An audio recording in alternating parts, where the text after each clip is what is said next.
Nýtt stjórnmálaafl mun líta dagsins ljós og er að líta dagsins ljós og það mun bjóða fram í næstu alþingiskosningum hvenær sem það verða.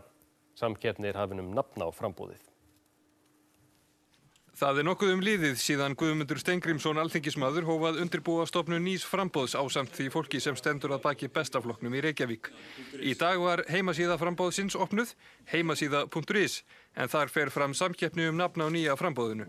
Miðað við úrslit síðustu sveitarstjórnarkosninga og fylgiskannanir síðan þá, er ljóst að grundvöllur er fyrir nýjum framboðum og nú hefur eitt þeirra formlega litið dagsins ljós.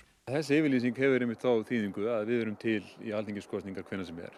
Guðmundur og Heiða Kristín Helgadóttir teljast til forsvarsmanna framboðsins, en fyrir hvað á það að standa? Þetta er bara víðsýnt og óhrætt framboð sem er að bara hefja göngu sína, þannig að við eigum eftir að setjast nánar yfir nákvæmlega málefnastarfið, en við getum allavega sagt það núna að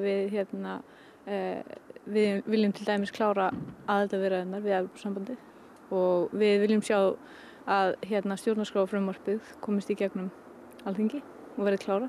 Þau segja að vel hafi gengið að afla framboðinu stuðnings allt land, meðal annars hjá sveitarstjórnarfólki úr staðbundnum framboðum.